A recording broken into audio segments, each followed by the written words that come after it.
nobody thinks. Yes. My pastor is not a doctor. I won't go and start asking for advice on how to treat an ailment. You know. Why would you go through the difficult path where you can just marry someone and get your paper? My ultimate objective is to have you in your pocket. Having electric cars in Nigeria is novelty.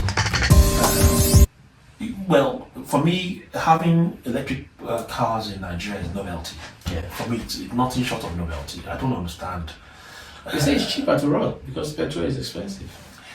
Well, I think, like most things back home, things are not linear. Like I was telling you, it's not ABC. Okay? Where you have, people are now saying electricity is cheaper to run. The question we need to ask is that, is the petrol price correct? Should a petrol be expensive in a country that is producing crude oil? That's the big question, maybe. So please. So what I'm saying is that a lot of them are false economies.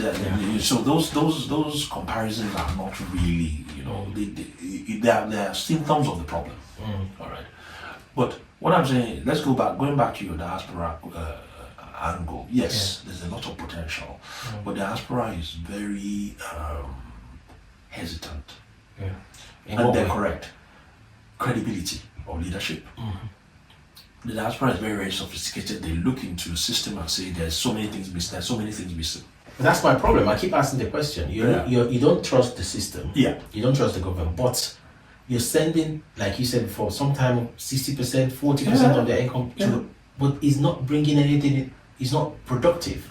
It's going into just survival. Yeah.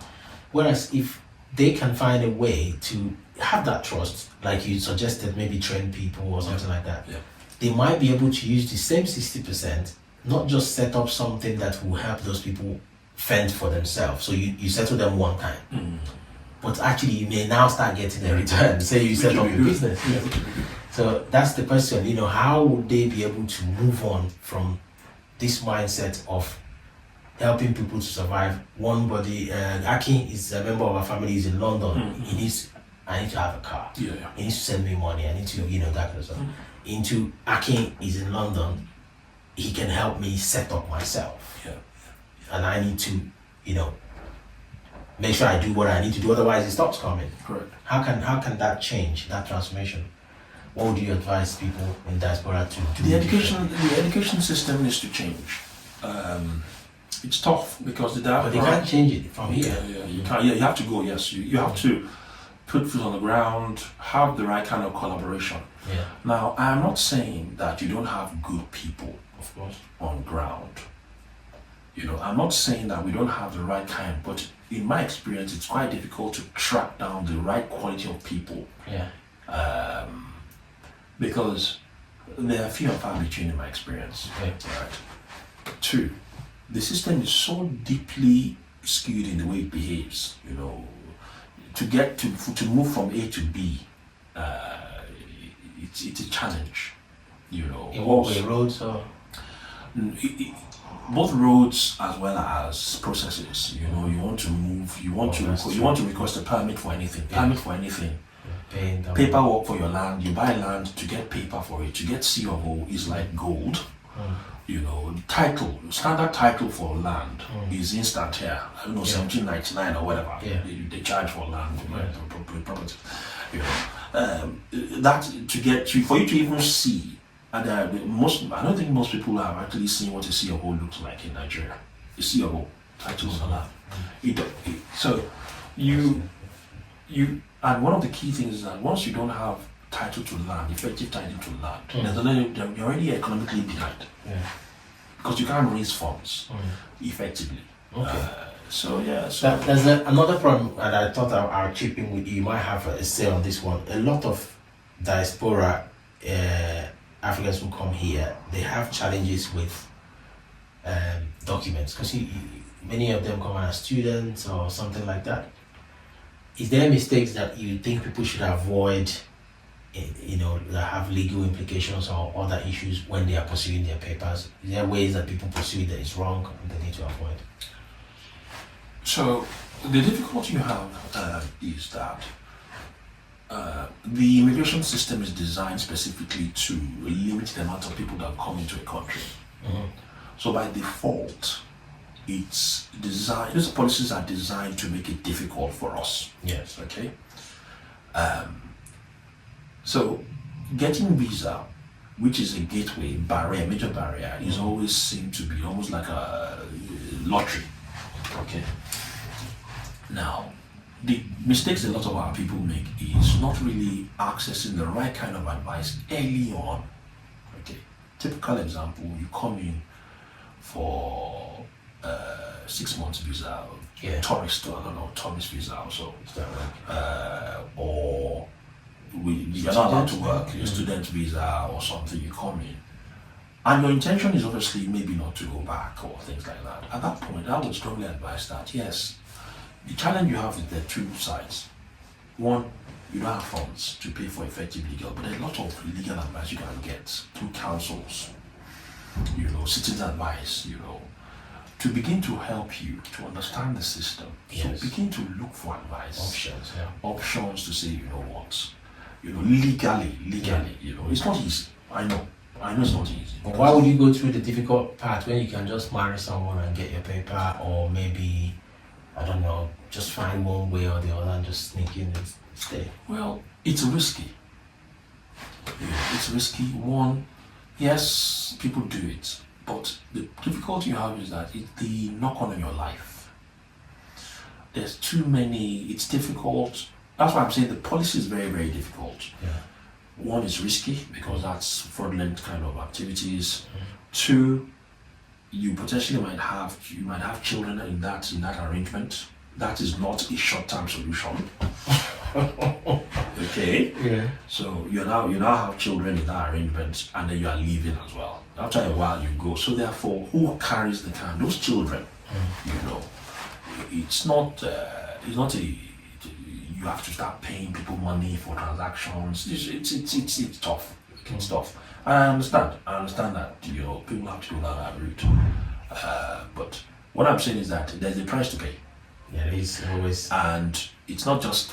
To be honest, I don't think it's not just our people. It's everybody. It's just the way it is. Yeah. But the only problem is that there are societal implications for families. Any choice you make. Yeah. Any choice for families, and also children come out of it, and broken relationships, bad belly that we call it becomes. Some people file asylum too. They come in, they lose. I don't know. Maybe they lose their passports, and then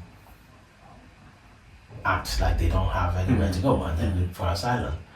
Do you think that is where you need to seek legal advice? Okay. Get proper. You need proper legal advice, Anthony. A lot of these choices, yes, you are right. All these are some of the options, but you need to be guided by legal advice. Okay. So you don't have a problem. You don't make steps. You don't make steps because the system is there. All right. Yes, the system is, especially I think in my view, now that we've reached a situation where there's so many people coming into the UK, into Europe, it's so sad, Anthony, when you see people dying on the boats across the channel. Yeah. Come on now. And it's not like you're coming to heaven. If you come here, you still have to survive. It's not, why kill yourself?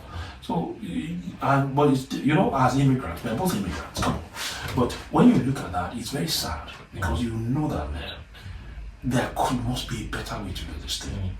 Children are put on the boat, pregnant women, out of this. And what I'm trying to say here is that this passport or this paper that we're talking about is not a lottery.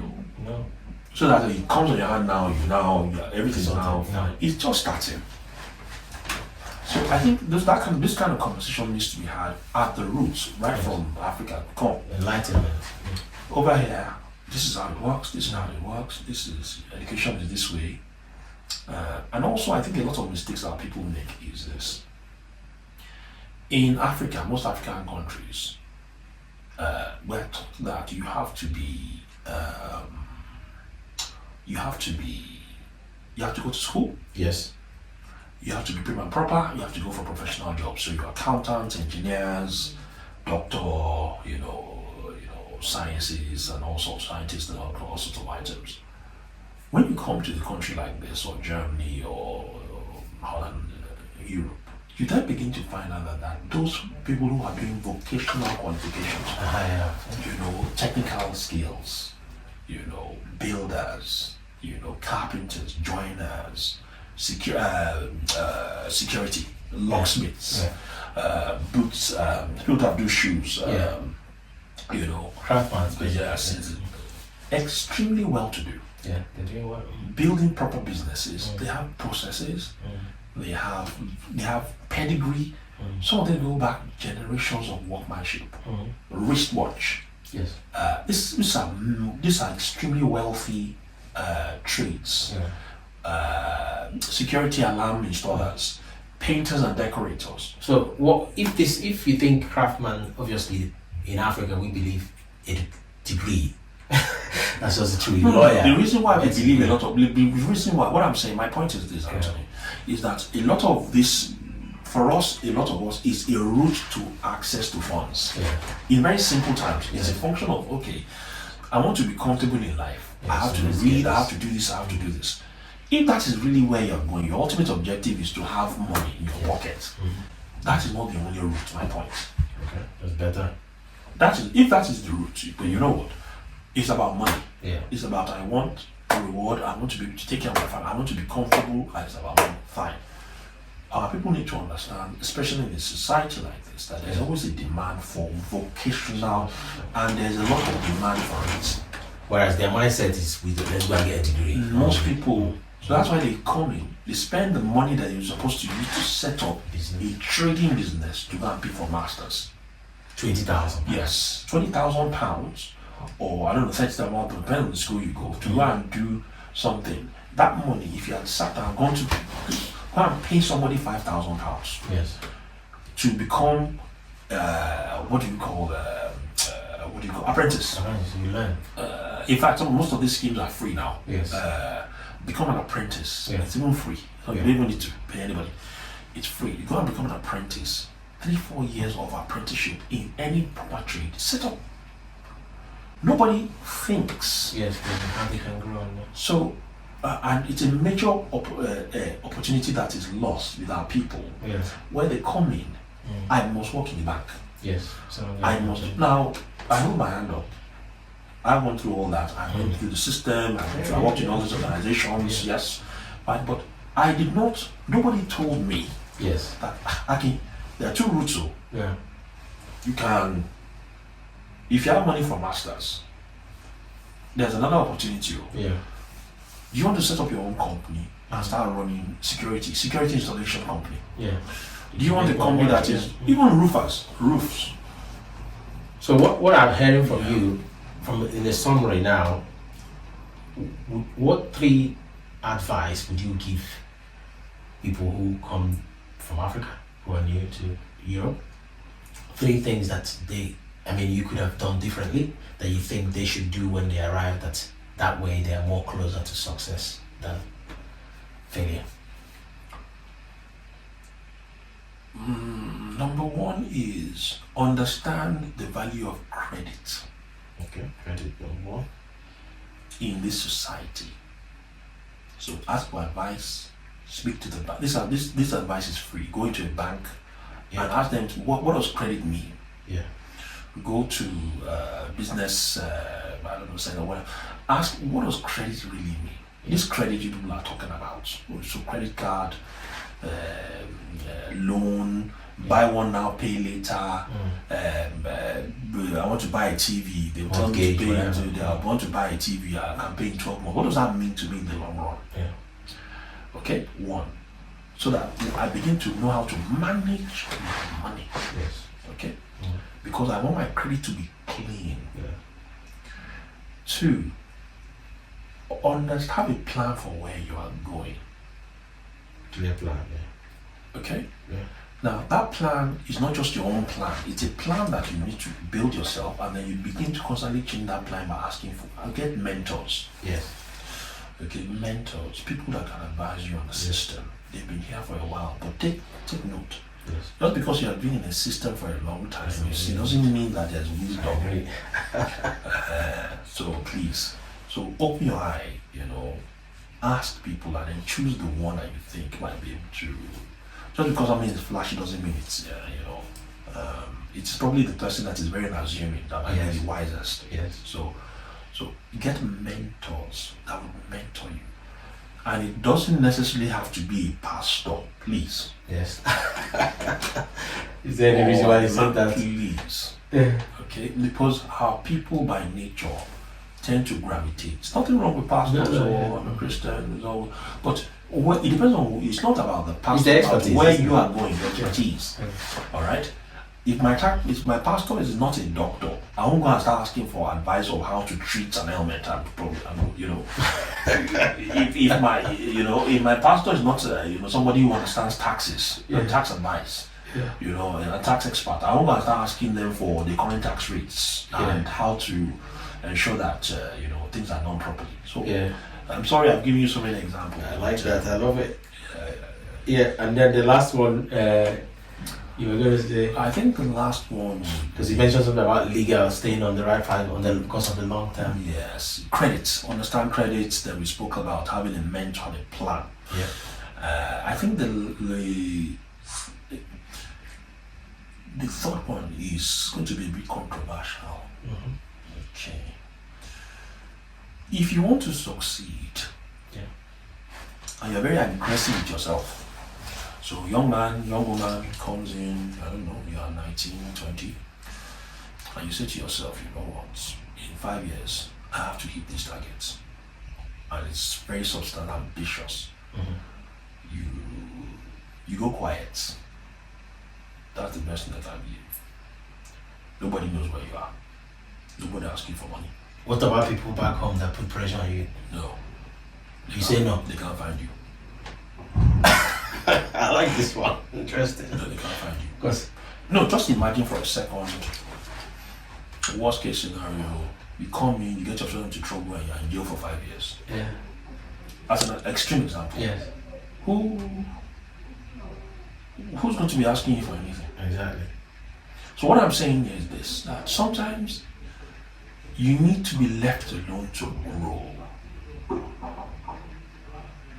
You need to be left alone to grow. Why? You need less distractions. Yes. Okay? Yes.